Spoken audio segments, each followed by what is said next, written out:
We have an ultra transformative week full of planetary transits. In this week's astrology, Taurus season begins, allowing us to take an easygoing approach to life. Over these next 7 days, we'll have 4 conjunction alignments occurring, amplifying a need to start fresh. Jupiter-Uranus will be the major player among all those conjunctions this week, pronouncing the need to upgrade our circumstances. And it's an active week for Mercury transits, giving us the opportunity to reevaluate this retrograde cycle. Good luck energy will be present throughout the entire week, lasting until the 21st and intersecting mental energy plus solitude. For this reason, the 15th through the 19th may be a time where we're more reflective than typical. We might have moments where we need personal space to reevaluate how we can create better options that may lead to fortunate circumstances, especially with that good luck energy intertwining with that. Along with the other vibes, ambitious tones will be present from the 17th to the 21st. Due to the action-oriented nature of these next 7 days, we're going to feel more pumped up than typical to go after our goals, get things taken care of, and we might feel eager to really upgrade our circumstances and maybe get out of certain ruts, maybe get out of our comfort zone a bit. So even though we're in Mercury retrograde energy, we're still going to feel very geared up to take action throughout this week. So yeah, we're in for a very colorful week for sure. Let's look at these next bunch of days and see what we can expect.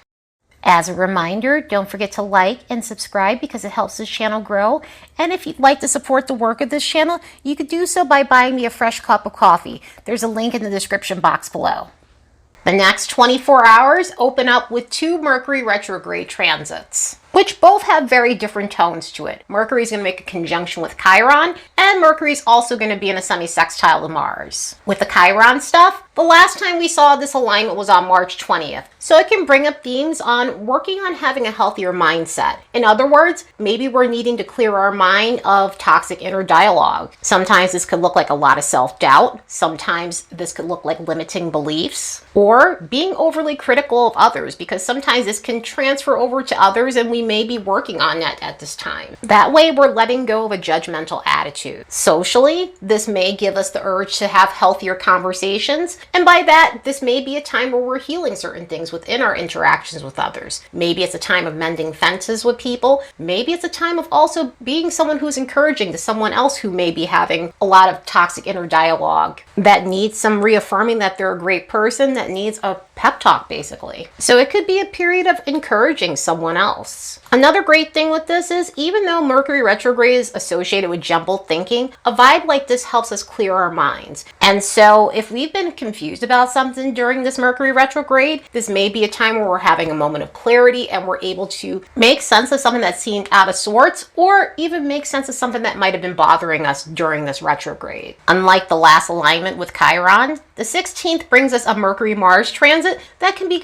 rather unconstructive. One of the last times we saw this transit happen was on April 6th. So if there's been anything from April 6th regarding disagreements with other people, speaking too bluntly, being direct, dealing with confrontational individuals, and other types of problematic interactions, this could be a time where we're working through that. This could be a time where we're understanding where some of that was coming from. And with that Chiron alignment still carrying us through, this may be a time to mend fences with situations like that. As we get to the 19th, the sun changes signs into Taurus. Happy birthday to all the Tauruses out here, and welcome to Taurus season 2024. As we transition from the quick, rapid-fire approach of Aries, we shift to a more deliberate and methodical pace when it comes down to tackling life. Okay, so when it comes down to the sun, yes, we are absolutely done with Aries energy. However, Aries energy is going to still be present, considering Mars is going in there within a week, and Mercury won't leave Aries until about the middle of May. Venus is still there as well. However, Venus is going to be transiting into Taurus in a week or so. But now that we're coming into Taurus season, our ego needs are going to get met by doing things that help us unwind through tranquility, through enjoying stability. So when the sun is in Taurus, we gain more self-assurance through peace and predictability in our lives. The archetype of Taurus is looking for solace, so there's going to be a strong desire to make ourselves comfortable during this time, especially once Venus gets into Taurus and some of the other planets follow into that energy. And the way April has been, we're welcoming this energy, because as much as I'm an Aries and I love that fast-paced, high-octane energy, it's not for everyone. Sometimes you need to relax. Sometimes you just need a gentler way of life. Taurus energy gets us out of that grind culture mentality, which there needs to be a balance with that. Sometimes that could be really problematic and it can create problems such as burnout in our lives. So this is one of the main reasons why we need this Taurian energy. So we're not pushing ourselves at an erratic pace and we're taking that moment to live a gentler life. So if you are looking for an excuse to get back on track when it comes down to your work-life balance, this is going to feel like an excellent time to do so. Taurus energy gives us this lovely remedy to just stop and smell the roses. So if you really want to take that time to slow down and make things more simpler, a vibe like this gives that extra push we need to do so. And this is a sign of the senses. This is a sign of feel-good things. This is a sign where we indulge in all those five senses. And this is because the sign governs the body. So the stimulation that we're going to crave during this time is going to be lovely aromas, clothing that feel really good on the skin, taking a nice luxurious bath, a lovely scalp massage and deep conditioning at the salon or at home too, and splurging a bit on treats. And it doesn't have to be food, although because this is Taurus energy, it absolutely can be. But the Taurus motto is treat yourself and don't skimp when it comes down to things, because this is a sign about quality when it comes down to the things it's going to consume or wear or have in the home. And for that reason, during this time, we feel less guilty about doing those things. So say you usually don't splurge on a cup of coffee, this may be that time where you pay a few extra dollars just to do so. So it doesn't have to be crazy stuff. Of course, it can go the way of being very expensive, but if you're utilizing Taurus from the practical end, you're allowing yourself to purchase a nice treat for a change. Another way we can soak up this lovely vibe is through doing Taurian things that happen to deal with gardens and parks and anything to do with floral aesthetics. In other words, it could be a thing of going to a beautiful botanical garden or starting your own garden, whether that's with flowers or fruits and vegetables, or going on a nature walk if you have access to that.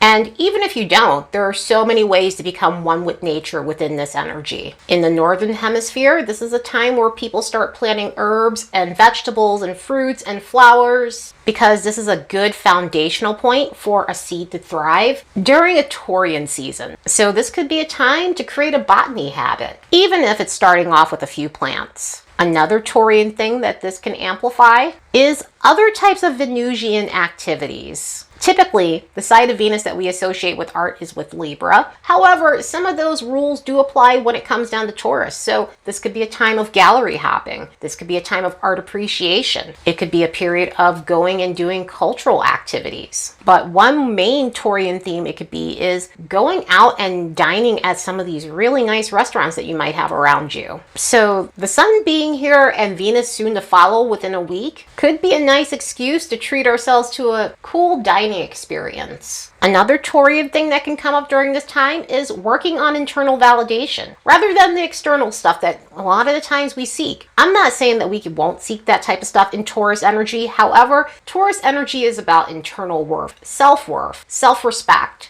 So we might begin to concentrate on finding strategies that can help us with that in terms of enhancing our self-assurance. The great thing about the Taurian energy is it cannot be pushed into doing things it doesn't want because it respects itself. And so this could be one of those things that we're starting to learn under this energy and under the other Taurus transits that we have coming up. But this can really show us how to value ourselves more so that we're not accepting disrespect, that we're declining on romantic situations that seem suspicious or something that might be detrimental to us. Because again, in this energy, we're not easily swayed and we don't allow others to push us outside of our comfort zone. So we understand what needs to be done to avoid things that might undermine our confidence and comfort. Which of course leads me to the lower vibration of this energy, as there is anytime a planet changing signs, and this is no different. But in Taurus energy, this is where the comfort zone thing becomes a slippery slope, because in a lot of ways, we do need to push ourselves. We don't need others to push us, but sometimes there may be someone who is trying to help us. And in that energy, it's very hard to accept that help. So we need to maintain a lot of balance when it comes down to anything that pushes us. We need to say no to things that are unconstructive, but we also need to have more of an open mind to things that may help us and enhance our lives down the line. The rigid nature of this energy could have us painting ourselves into a corner if we keep resisting change, and so we just have to be aware of that within this. Another thing this can create is a bit of arrogance, along with a very materialistic outlook on life, and relying on things, material things, in order to boost our confidence. But despite the problematic scenarios that can show up during Taurus energy, it's an excellent time to take a softer approach to life. So let's really soak this energy up. That same day, Mercury is going to make a conjunction with Venus, which could aid us in changing our perception or reevaluating our perception when it comes down to relationships and financial issues. Even though this connects to the Mercury retrograde cycle, this is another lovely opportunity through this week to mend fences in scenarios where maybe we said the wrong thing, maybe there was a misunderstanding, or something else communication-wise that became problematic might get patched up because of this energy. And it's because of the compromising nature of this conjunction. A vibe like this is starting a new phase with Venus and Mercury in terms of the way we think and interact, especially surrounding anything to do with our relationships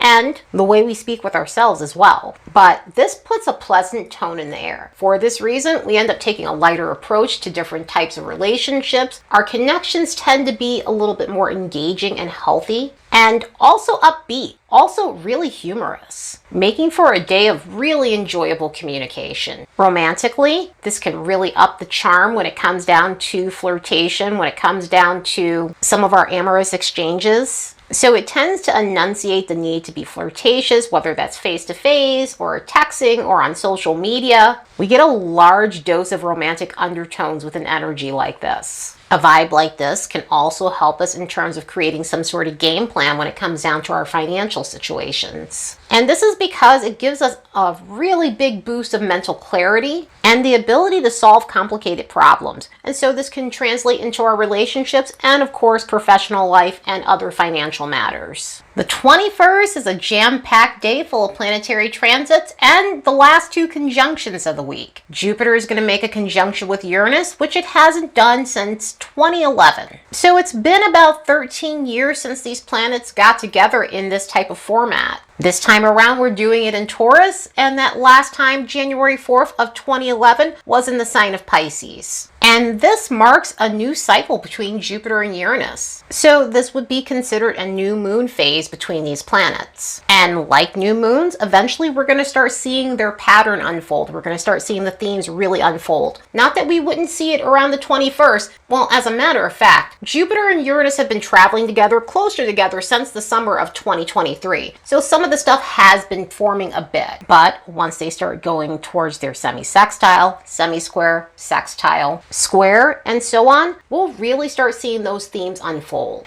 Also, Mars is going to be sextiling Jupiter and Uranus during this time. So this is going to further stimulate this alignment. Mars is an activator, and so it can help us take action on these themes. These are both harmonious alignments to Jupiter and Uranus, so it's going to encourage us in a positive manner. One way this can manifest is it can give us the extra encouragement that we need to go after whatever we want. It could also aid us in experiencing a breakthrough on complex things that we seem to have a problem solving.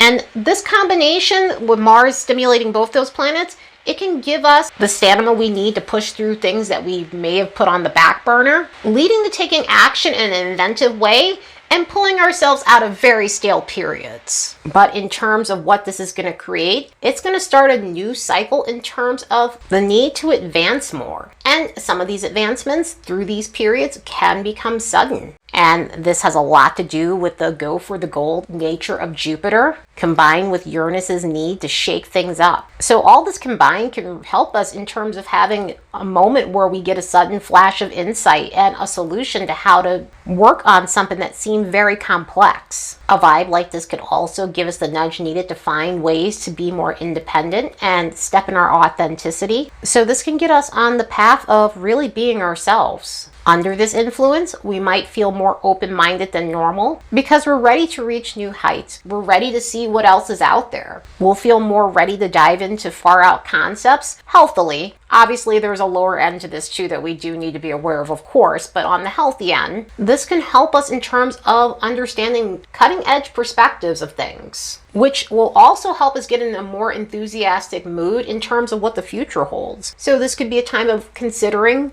what we would like to see advance down the line, especially on a personal level, but also on a societal level, by modernizing things. Sometimes this could look like having faith in new trends, looking at the alternatives that can really help us. On a societal level, this could be looking at old systems and laws that are no longer fair and valid. It could be something where we're overhauling the way organizations handle things, but overall learning what didn't work in the past on a personal level, but also a societal level. That way we can course correct on some of these things. Another way this could manifest is by looking at how we can expand our reach to help our fellow man, communities, and other large groups that need our assistance. Sometimes this may be marginalized groups. Sometimes this could be through helping subcultures or other cultures in general. Another way this can show up is having a eureka moment about our beliefs. This could be a time where we're looking at the alternative when it comes down to some of our beliefs and certain things we might have put faith in. This could also show up as a way of seeking higher knowledge and learning universal truths. Also, this could put an emphasis on education of all types, mostly higher education. So this may be a new start when it comes down to that for some people, or going back to a college or university, or looking at alternative ways of learning things rather than going to a traditional university. Another way this can show up is through technological expansion. So on a societal level, this may usher in a huge boom when it comes down to the technology we're using. Something like this may also revolutionize the way we're publishing media, articles, social networks, or anything to do with posting on the internet overall. Sure, it could be physical media as well, especially in terms of taking another approach on how we interact with physical media overall. But overall, an energy like this is really about expanding our reach, breaking boundaries in a lot of ways, taking that next step for a new groundbreaking approach, and attempting to create a better foundation for humanity overall. Of course, this does have a shadow side to it, and even though it's mostly favorable, oh yes, one other favorable thing with this is, and this is probably something that's been brought up by other astrologers, this can enhance luck depending on the circumstances with it. So depending on what it's aspecting in your chart and how it's situated in your chart transit-wise, this could be enhancing in terms of good luck. But to the lower vibration, there are some issues with this energy. We do need to be aware of aloofness within this energy, over aloofness, to the sense where we're social, but at the same time, we're keeping our distance from people. There has to be a happy medium with that. So we'll absolutely need to find a balance with that. Another way this can show up is through intellectual arrogance.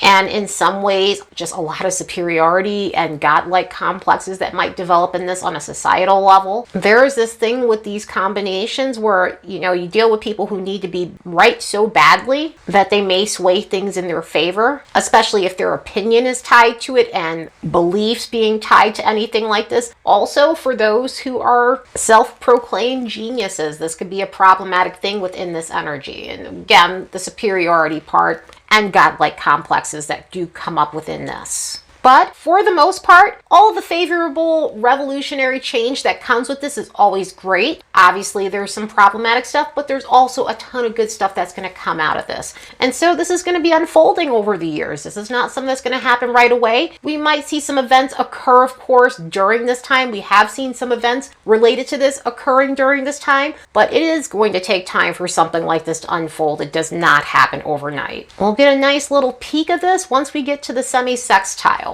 which doesn't happen for another year and some change. We won't see that first semisextile until June 1st of 2025. That same day, we have two more alignments occurring. We have that last conjunction of the week with Venus and Chiron, and we also have the Sun making a square to Pluto. This Venus-Chiron conjunction opens up a new phase of healing the things that we need to when it comes down to our love lives, our self-esteem, and financial issues. So this could really give us the nudge needed to move past romantic unhappiness. This could give us the nudge needed to work on our confidence. This can give us the nudge needed to work on how how we spend our money and the situations that we're dealing with in terms of earning money. Under this influence, we may start realizing how we might have been overly sacrificial when it comes down to love. It can show us the importance of working on old stories in our head that aren't getting us to the next level when it comes down to our love lives and finances. Something like this can show us that it's time to work on things in terms of rejection in relationships or in our past dating history. It can show us why we shouldn't seek validation in order to win the favor of a romantic interest or a partner that we're currently with. So another way this can manifest is through helping us in terms of, valuing ourselves more, building up more self-esteem, building up more self-worth. That way we can confidently enter a healthy relationship with ourselves especially, but with other people, of course. And it can also usher in a period to cure money noise. So whether the case is we're overspending because we're doing it out of a place of impulsivity, or we're underspending because we're afraid of what might happen if we splurge on ourselves, this could be a time to heal that sort of thing. Lastly, on that same day, we've got the sun making a square with Pluto, and even though most of the energies for the weekend are harmonious, this one it's got some bite to it. Under this influence, we need to be aware of behaving too arrogantly and expressing ourselves in a way that seems quite cocky in a lot of ways. Sometimes an energy like this can manifest as combativeness, people needing to throw their weight around in order to feel important. Just overall self-centeredness tends to be a big issue within this energy. So try to pick and choose your battles wisely. This is one of those energies where arguing with someone who is insistent on being an asshole is just not worth your time. It's never worth your time. Never waste your breath if you have the luxury to, of course. I know sometimes that people don't have the luxury to bow out of an argument or a disagreement. The world doesn't work like that all the time, but if you do, try to. But I will say one thing with this transit is, if you do have to engage with someone like that, sometimes this serves as something we need to do because we need to empower ourselves and stand up for ourselves. So sometimes this does pop up for that reason. Also, an energy like this does have a little bit more of a problematic tone where it might unearth some things that maybe eluded you regarding either your sense of self or someone else's. So yeah, the middle of April is definitely interesting. Like I said, very colorful. However, we got some nice saves thrown in with some of the harmonious alignments that are occurring throughout this week. So at least there's a ton of mitigation these next 7 days rather than what we've dealt with over the last few weeks. Anyway, I hope you all have the best week ever. Later, and see you in the next episode.